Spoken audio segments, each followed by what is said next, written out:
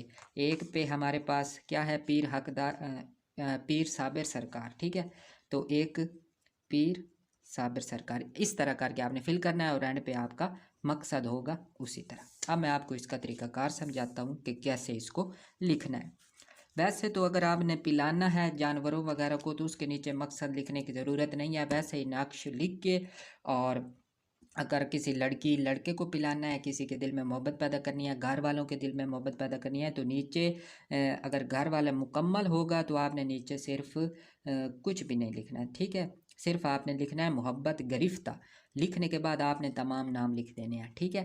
اگر گھر والا سسٹم نہیں ہے، پورے گھر میں برکت یا محبت پیدا نہیں کرنی کسی خاص لڑکے کا ہوگا تو پھر یہ مقصد ہوگا، ٹھیک ہے۔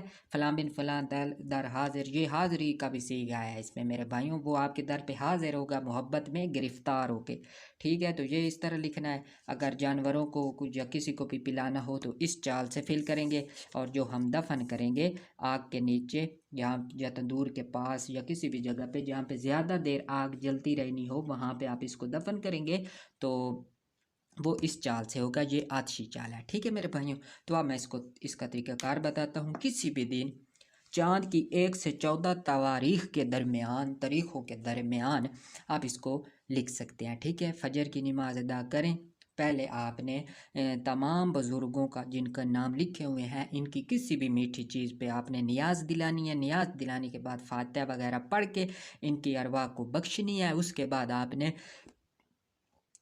2 رکعت نفل پڑھنے ہیں، پہلے پڑھ لیں تو اور بھی بہتر ہے، لیکن نقش سے لکھنے سے پہلے پڑھیں تو پھر بھی بہتر ہے، یعنی کہ نیاز یا فاتحہ پڑھنے سے پہلے بھی پڑھ سکتے ہیں، بعد میں بھی پڑھ سکتے ہیں، کوئی اس کا ایشو نہیں ہے۔ تو اس کے بعد آپ نے یہ نقش لکھنا ہے، نفلوں کے بعد آپ نے دعا بھی کرنی ہے، حاجت کے نفل پڑھنے ہیں، دعا کرنے کے بعد اپنا مقصد پھر دعا میں بھی دہرانا ہے اور اللہ سے امداد بھی طلب کرنی ہے۔ پھر ان کا نقوش بنائیں، آپ نے ان کے 3 نقش بنانے ہیں، ٹھیک ہے، اسی طرح تو 3 نقش اکٹھے آپ نے فولڈ کر کے وہیں پہ دفن کرنے ہیں۔ اگر آپ ایک ان کے گھر میں دفن کر سکتے ہیں تو ٹھیک ہے، نہیں تو آپ اپنے ہی گھر میں ان تینوں کو دفن کر دیں۔ اگر ان کے گھر کرنا ہے تو ایک ان کے گھر، 2 آپ کے پاس ہوں گے، یا اگر ایک اس طرح بھی آپ کر سکتے ہیں، ایک اپنے گھر، ایک باہر شہر کے باہر جو تندور ہوتا ہے یا کہیں اور چولہا ہوتا ہے جہاں پہ محبوب کا آنا جانا ہو، آپ وہاں بھی دفن کر سکتے ہیں، اور ایک محبوب کے گھر میں بھی دفن کر سکتے ہیں۔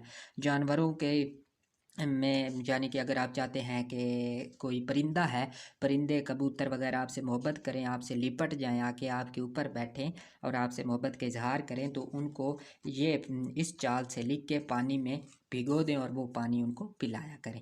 تو یہ طریقہ کار ہے میرے بھائیوں، آپ نے نیاز اس کی ضرور دلانی ہے۔ بڑا ہی زبردست فقیری تویز آج ایک خاندانی راز آپ کی خدمت میں پیش کیا ہے، تو اس کے لیے ایک لائک تو میرے بھائیوں بنتا ہے، تو ریکویسٹ کرتا ہوں چینل کو کر لیں سبسکرائب اور ساتھ بنے ہوئے بیل آئیکن کو بھی پریس کر لیں تاکہ ہماری آنے والی ہر ویڈیو کا نوٹیفیکیشن میرے بھائیوں آپ کو ملتا رہے۔